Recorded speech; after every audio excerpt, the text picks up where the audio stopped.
Running a brokerage is hard work, so whether you're focused on building your own sales pipeline, hiring the best agents, leveling up your team's production, or protecting the culture you've built, you're in the right place. Real estate brings the challenges, and we share the solution. Welcome to the show dedicated to broker entrepreneurs. Welcome to the Brokerpreneur Podcast.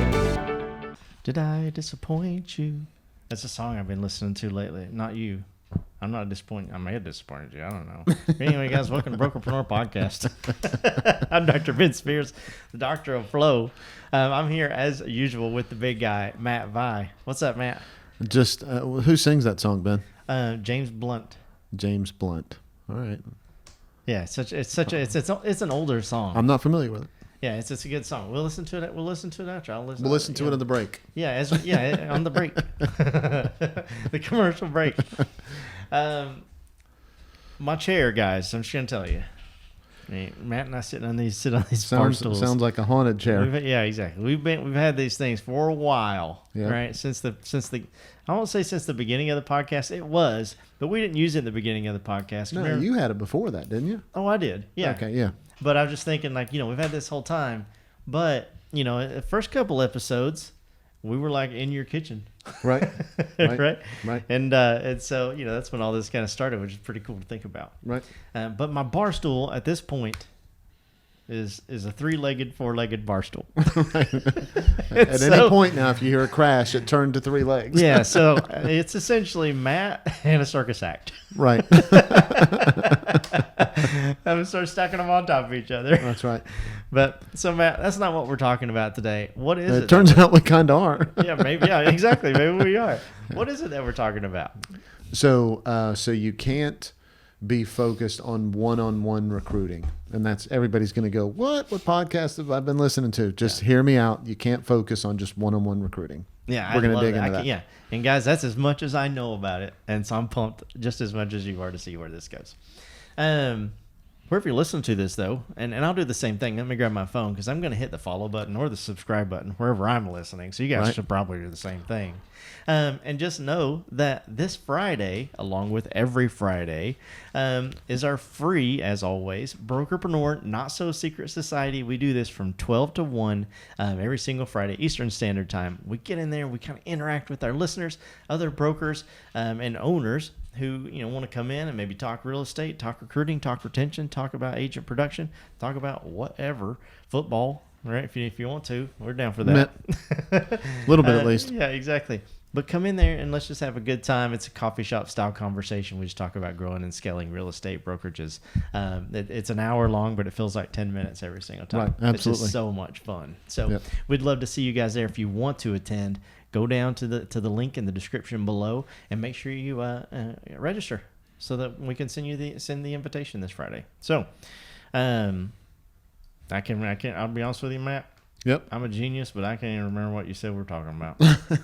Go ahead. Talk about it. So it can't be just one-on-one selling. Oh, yeah. Right. Can't be one-on-one selling. So here's what I mean by that. If anybody that's listened to the podcast at all, that probably shook them just a little bit. Yeah, did I tune into I'm not going to say any names. Yeah, so when I say that, I don't mean that whenever you're in front of the person actually having the interview, be there, right? Yes, of course. Be present. Be present, right? And I'm not saying that you shouldn't truly try to help those people out, right? When we get together with all of our clients on Tuesday and we recruit together. Correct. Right? Okay. The whole time that we're doing that, we spend about an hour doing that. And when we get together and do that, I want them to one-on-one connect with people. Yes, okay? Of course. However, what you can't do, and this is what this podcast is really about, is get fixated on a person. Yeah. Okay? I did this. Or even 3 people. That's right. Got to get somebody from. So the big one that I hear on a pretty regular basis is, this office, this happened to this office, and when this happened to this office, this broker retired, or this person did this, or this whatever. I'm really going to go after that office. I'm not saying that there's not opportunity there. Careful with that. But I'm not saying that there's not opportunity there. Yeah. Okay? Because absolutely there is. But what you should basically be thinking is, how is it the process that I work? How can I apply it to that situation? Yeah. Instead of saying, this one thing. I'm going to focus my efforts on this one thing. Yeah. And here's the reason why. Simple word, one word. Momentum. Yeah. Because what happens is when you start focusing on just that one thing, you lose momentum in a lot of other places. Everything else. Yeah, right. It's like you need, and correct me if I'm wrong, but you know, if something like that happens, recruiting to that opportunity needs to just come into your process that, you know, Absolutely. you're already working, instead of 100%. changing your process to adapt to that one single opportunity. Absolutely. And people do that a lot. Oh, you know it. Yeah. And the reason why is they convince themselves, I'm already busy. I got a lot of things going on. This I know is the trigger point. And if I can focus on what I saw was that trigger point, I can really get results from that the way that I want to get results from that. Yeah. And that typically doesn't happen. Can't tell you how many times that hasn't happened. It's Yeah. happened exponentially more times that it didn't work out than times that it did work out. Can believe that. And I'm not pointing my finger at everyone else. I'm pointing it at me as well. I absolutely 100% did that. Okay. Yeah. I saw an opportunity in something. I recruited one or two people from an office, and I'm like, man, I really need to go after that office now. The next thing you know, I was chasing that, and I missed the other 5 people from the other office that I had talked to, the team that I had talked to for, you know, a year. Took my foot off the gas with them because everything that was going on, I got really hyper focused on that one opportunity, and then they went ahead and made a change. You can't be focused on just that one thing. You have to be focused on the big picture of it, right? Yeah. So that's one. So along that line, making sure that we stay on track with having a solid plan, right? We say this all the time. Everybody that we work with, it's not just that we want to be part of your win, but we tell people to keep working your plan. Absolutely. Right. And yeah, it's at the bottom like every email you write. Absolutely. Yeah. So what that means is that if you have a plan, even if it's a bad plan, man, keep working it. Yeah. Yeah, until it's better. That's exactly right. Keep working it, keep pushing it, keep doing it. But part of that plan needs to be that it's not just you recruiting. Yeah. That's a lot of the issue that we run into with a lot of people is, you know, brokers very often will say, you know, my agents turn people over to me, and I love when they do that. But they don't have a consistent plan of how they can convince them to turn those people over, right? And so what they end up doing is they end up, you know, getting someone and having a conversation and like, Betty Sue, I love it that you turned this person over and everything, because they don't have a plan of how to deal with that. That's awesome. If you come across anybody else, let me know. And then crickets for the next 4.5 years. Yeah. Right? And that's because there's no plan in place for that person to help. What that means is that you are just doing a one-off. Yes. It's just you. It's not a plan. Out there dealing with every, and even if you're making 40 or 50 calls a day or whatever the number is, everybody's telling you that you need to make, right? You're out there making all of those calls. At that point, it's just you. Yeah. A plan is going to say, I'm making those calls, but there's 10 people on my team that also know how, when they bump into people, to turn those recruits over to me. Plus, I have vendors that I'm dealing with that are turning people over to me. Plus, I have an ad running that has this going on that is turning people over to me. You cannot be singular. It can't be one-on-one when you're recruiting.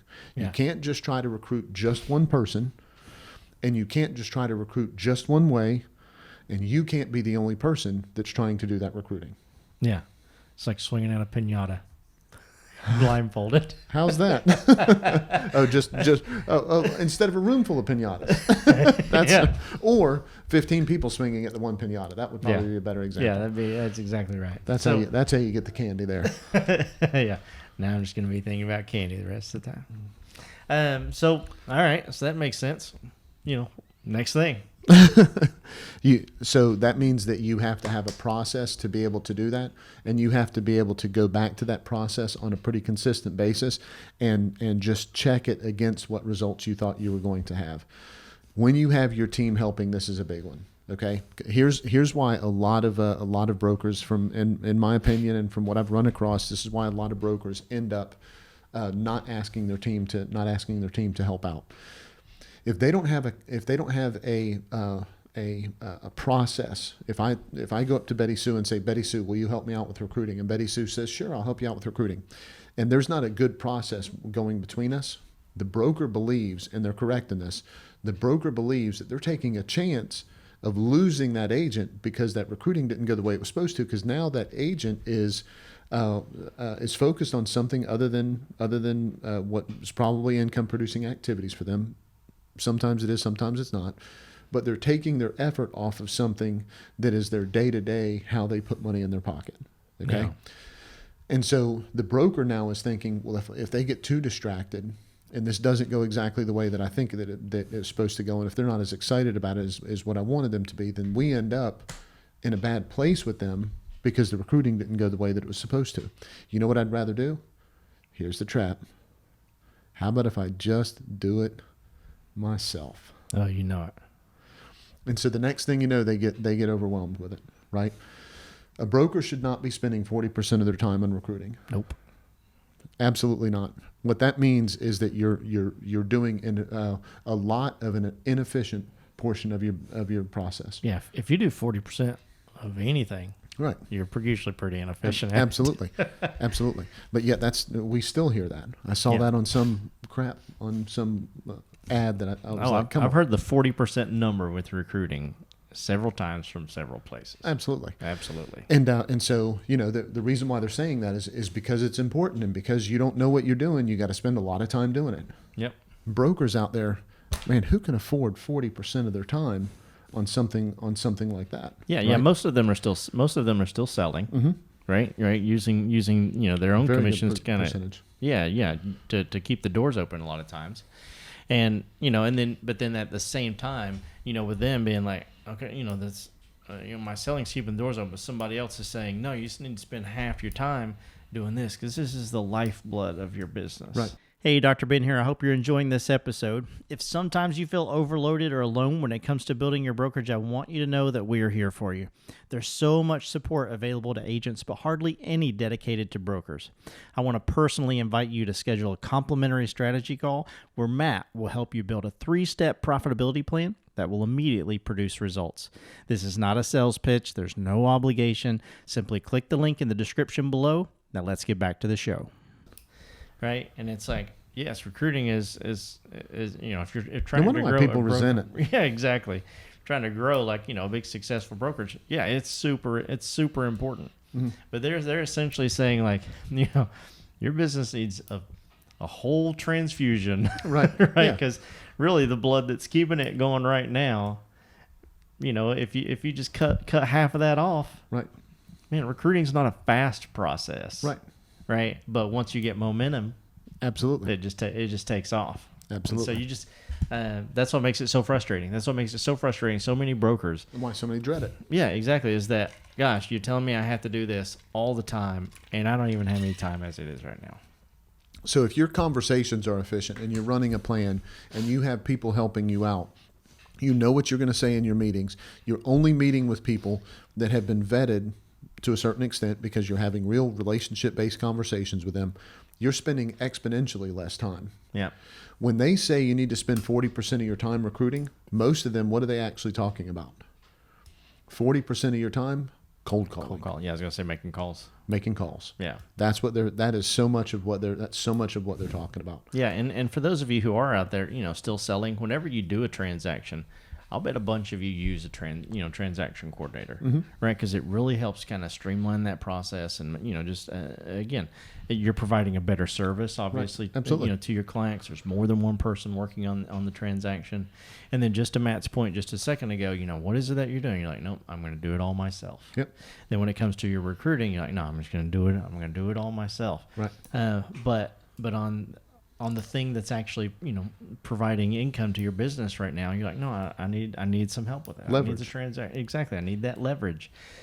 Why wouldn't you want systems and processes, improving things, or a community or whatever that's actually going to help you take those next steps quicker, more efficient, not 40% of your time, that's right. for sure.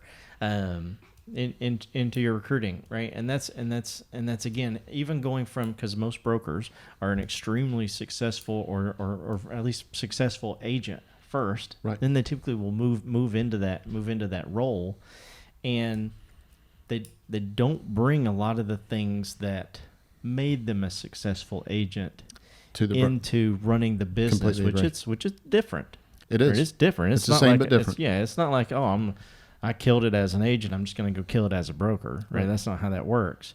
but there are definitely some business fundamentals Mm-hmm. that each of you had as agents that allowed you to really and truly succeed that you could bring into, like that leverage of that Yep. TC if you use it, to help with your recruiting and growing your brokerage as well. So let me tell you this one, and take this or leave it. This is entirely up to you. it. This is all just opinion. Okay. Just because you bought leads as an agent doesn't mean that you can buy appointments as a broker. Yeah. There's a big difference. There's a big difference between the two. Okay. I'm glad to hear that was just your water bottle and not your chair. Yeah, I almost ended up on the floor He's there, still- guys. Just like that. It'd been like blooper reel. That would be on YouTube so quick your head would spin. And I'd be the one uploading it. But just it's not the same thing, right? It is not the purchasing of leads is not the same of the purchasing of what you would consider recruiting leads or appointments. Yes. It isn't the same. Okay. So I'm just going to leave it at that. We're not going to dig into that. It's a whole different podcast. But I want to keep it time wise. I want to keep it for sure. But that is a great point of how it's different. right. Right. But again, that would be a great, anything. I'm trying to think, right? Cause I'm marketing mind. That would be a great either download or just some sort of like little video series. I bet we've got. I'm sure we've got one. Right. I'm sure we've got some. What's the difference? Yeah. Right. What's the difference between being a successful agent and a successful broker, and what's the same? Mm-hmm. Man, that would be really cool, guys. If you think that would be something interesting to you guys, let us know. We'll make something or build something like that, or shoot like a video series, or maybe just do some podcasts on it. Might be cool. Mm-hmm. But yeah, send me an email. I'd be really interested to see. For those of you who were really successful agents, but maybe you're you have your brokerage. You're like, I'm just struggling a little bit from a recruiting standpoint, or just really just running that business, Right. and I wonder why. Let me know. Another way of having that conversation would be to schedule a strategy session in the link below.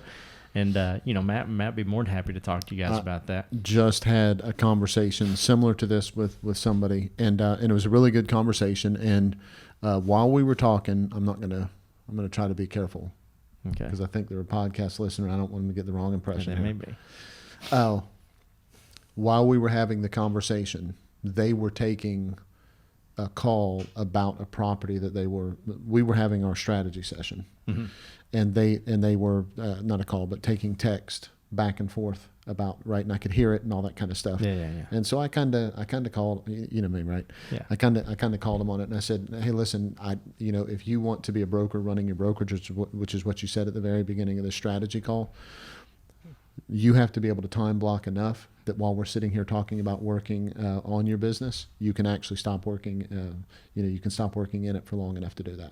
Yeah. And that happens a lot. Okay, not that specific thing, because this person was just transitioning. I completely get it, why they were where they were. Yeah, like right? a month old.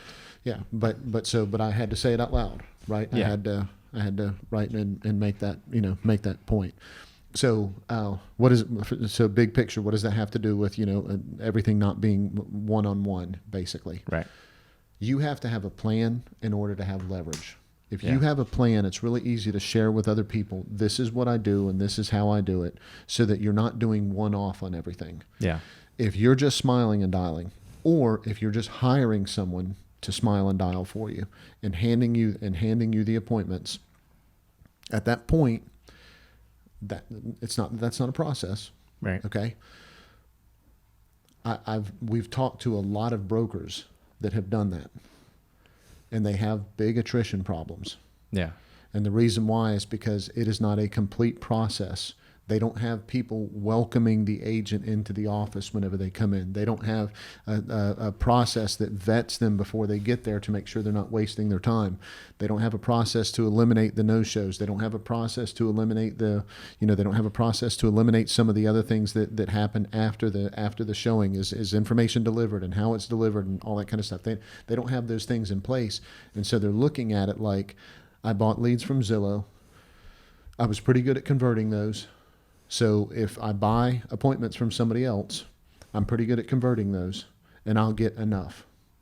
The difference between the two of those, in my opinion, a big difference between the two of those. Most of the people that you're dealing with that are buying and selling houses raise their hand first. With recruiting, that's not the case. Most of the time, these people are getting called out of the blue. Yep. And so either you're catching that 3% that's wanting to transition right then, or you're having conversations with that whole other group of people. Yep. And so then you start chasing those numbers, and you start ending up with people that aren't vetted and all that kind of stuff. Right. So I don't want to talk in a circle on that. So anyway. No, I love it. That's a perfect point. Anything else before I close this up? Nope. All right. Guys, wherever you're listening to this, iTunes, Spotify, Stitcher, these are any of those platforms. Hit that follow button. If you're watching us on YouTube, what's up? Hit that red subscribe button, that bell right so you get notified every time we drop a new episode. There's no better time than the present. Then to go to brokerpreneurpodcast.com. Check out all the cool things that we have there. There's always like a free download or something like that. And just to reiterate, all the things that are in the description below, I'm trying to go, in my head what those things typically are. There's a strategy call that you can book with Matt. It's an hour long, and it's absolutely free. 45 minutes. 45 minutes. My bad. I was trying to give away more of Matt's time. Yep. It's 45 minutes, and it's just a way for you to kind of get in there and, ask some questions, learn a little bit more about your brokerage, and, get some next steps that maybe you can take as far as from a growth standpoint. There's also a link to the Brokerpreneur Not So Secret Society if you can register for that, and we'll send you an invitation each Friday. With the Zoom link, it is absolutely free, and we just get in there from 12 to 1 every Friday and talk about growing real estate brokerages, with other listeners of the podcast. And we would absolutely love to see you there if you do come. Turn your camera and your microphone on. We'd like we'd love to have a good conversation, kind of meet you guys. Is really what it's all about. But if you want to come and just mute everything, and you can be iPhone 98 on the screen, that's okay too. But I hope that you get comfortable enough to kind of come and chit chat with us. And then last but certainly not least, if you're like, man, I really wish I knew what my personality was. Well, there's a personality test down there, and it is called the Bank Code. It is our favorite. We actually pay for this so that your sales personality. Yeah, your sales personality. Yeah, exactly. We pay for this so that our clients can use it. And guess what? You guys can take it as well. So, go through all those, check it out, and any questions that you have for us, man, just leave them in the comments below, or as my friend Scott Mason says, leave them in the remarks. Yep, that's my favorite thing. I just love that. Yep, I'm still that Scott.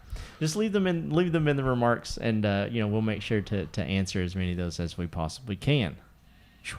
It's a lot. That's a mouthful. That's it's a lot. Worth it, and it's packed full of value. Right. For one reason, and one reason alone. Tell them why that is, Matt. Because we just want to be part of your win.